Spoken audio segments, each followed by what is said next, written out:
Good afternoon, video audience. I just wanted to take a moment to have a brief word about Agarthans.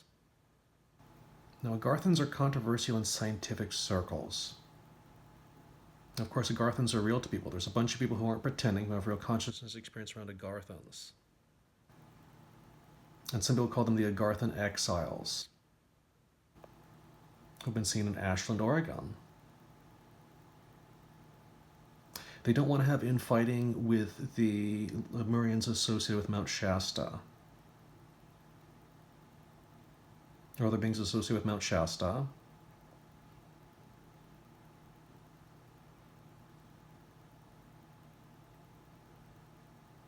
So some of them go to Ashland, who are interested in alternate spirituality that might not fit in around Mount Shasta. And basically, there's not a lot to do in Ashland besides the Shakespeare Festival. Sometimes in people's minds. It's been years since I've been to Ashland, but it was a nice town, nice city.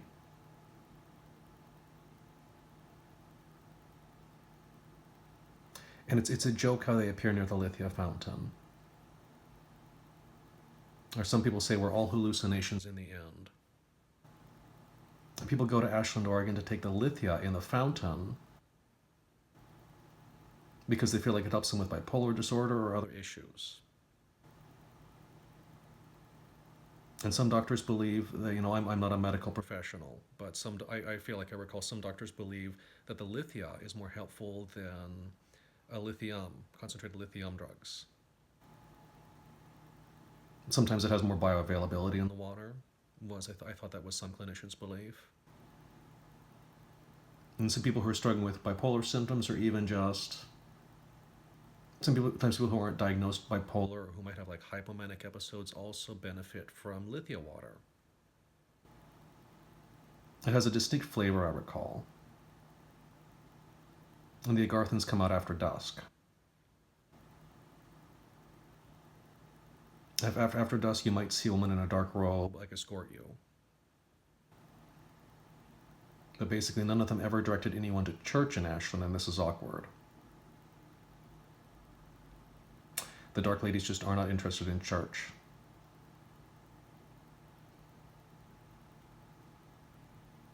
They also don't sit there shaking their fist at the Star of Aldebaran like, Aldebaran, I'm angry with you. I'm angry with you from Aldebaran. Now they know they're not perfect Navy time troopers.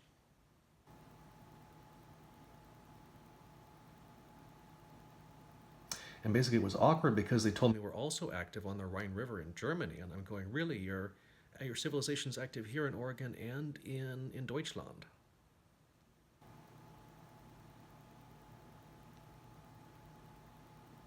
And so there's a long history with the Vril Society and alien reproduction vehicles. Presenter Bob Lazar has spoken extensively about alien reproduction vehicles that he alleged were active in a facility connected to Groom Lake called S4. And these Agarthans know about such things.